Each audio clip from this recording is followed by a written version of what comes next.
Assalamualaikum warahmatullahi wabarakatuh, sahabat curhatizen.plong, curhatan netizen.plong.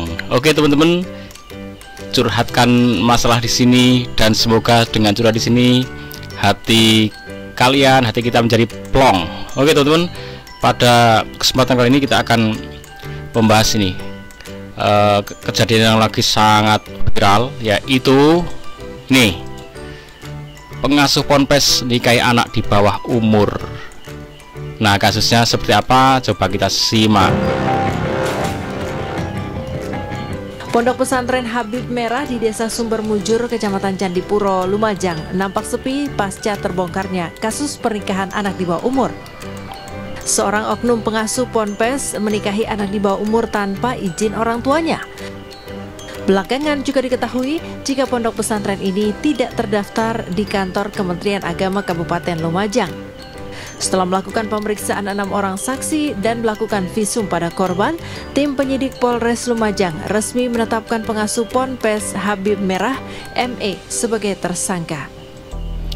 Oke, ada kata kunci di sini, ponpes tidak terdaftar di kantor Kemenak. Jadi bagi Anda semua, kita semua, kalau ingin menyekolahkan, mendaftarkan anak di pendidikan, pastikan bahwa lembaga yang mengasuh anak-anak kita itu lembaga yang punya legalitas, ya, punya legalitas. Sehingga kalau punya legalitas itu ada yang bisa dipertanggungjawabkan. Dia lembaga itu merasa mempunyai tanggung jawab terhadap bangsa dan negara, gitu ya. Jadi dia mau nakal-nakal itu dia merasa punya tanggung jawab terhadap negara, sehingga tertanggung jawab pula terhadap anak didiknya. Nah, ini kalau nggak terdaftar gini, nah itu udah masalah. Jadi seperti kita datang ke situ, ya kalau orangnya itu baik, tapi orang itu sebaik-baiknya orang, manusia, ya tetap manusia, dia punya potensi baik dan potensi buruk, itulah manusia. Maka ini kalau ini ya, jadi cara penting kalau mau mendidik anak kita, pastikan di lembaga yang terdaftar. Coba kita cek ini informasi yang dari mana, Kompas Jember ya. Dengan didampingi Lembaga Perlindungan Anak, korban anak di bawah umur mendatangi Mapolres Lumajang. Mereka ingin menindaklanjuti laporan dugaan persetubuhan yang sudah lama dilaporkan pada bulan Mei lalu. Kasus ini bermula saat MR, ayah korban, mengaku mengetahui putrinya sudah menikah setelah tetangga membicarakan korban tengah hamil.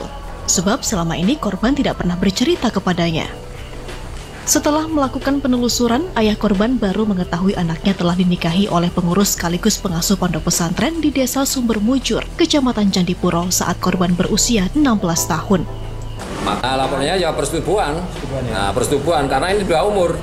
Makanya meskipun nanti dia mengatakan, sudah saya kawin siri, tidak apa-apa. Tapi pelaku pada anak, pidana. Makanya Polres ini sudah ancang-ancang. Pasti pidana, karena apa? Pelaku ini korbannya masih anak-anak. Meskipun kamu siri, apalagi kawin sirinya tanpa ada wali orang tua.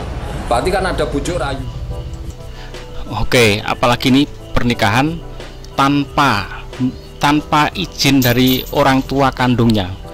Nah, itu udah macam apa lagi itu ya.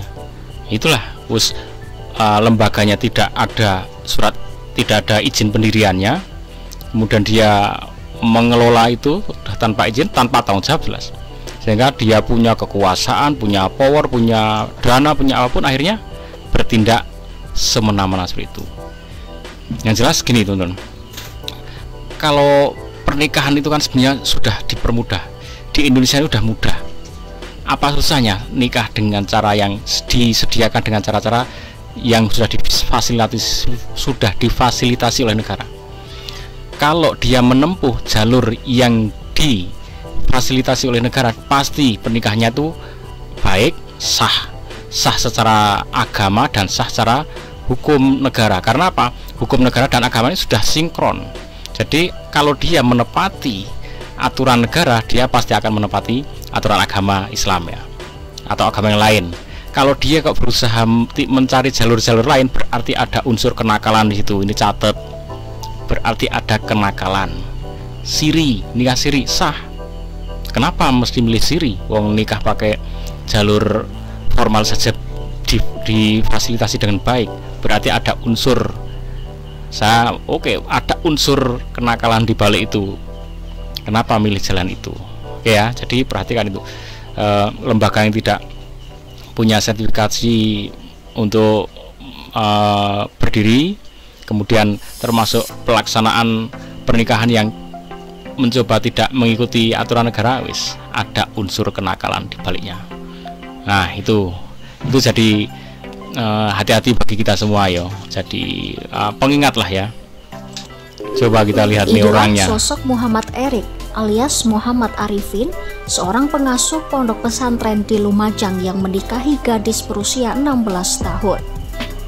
Erik akhirnya memenuhi panggilan polisi setelah ditetapkan sebagai tersangka kasus pernikahan anak di bawah umur tanpa wali pada Selasa 2 Juli 2024. Oke sahabat curhatizen.plong, semoga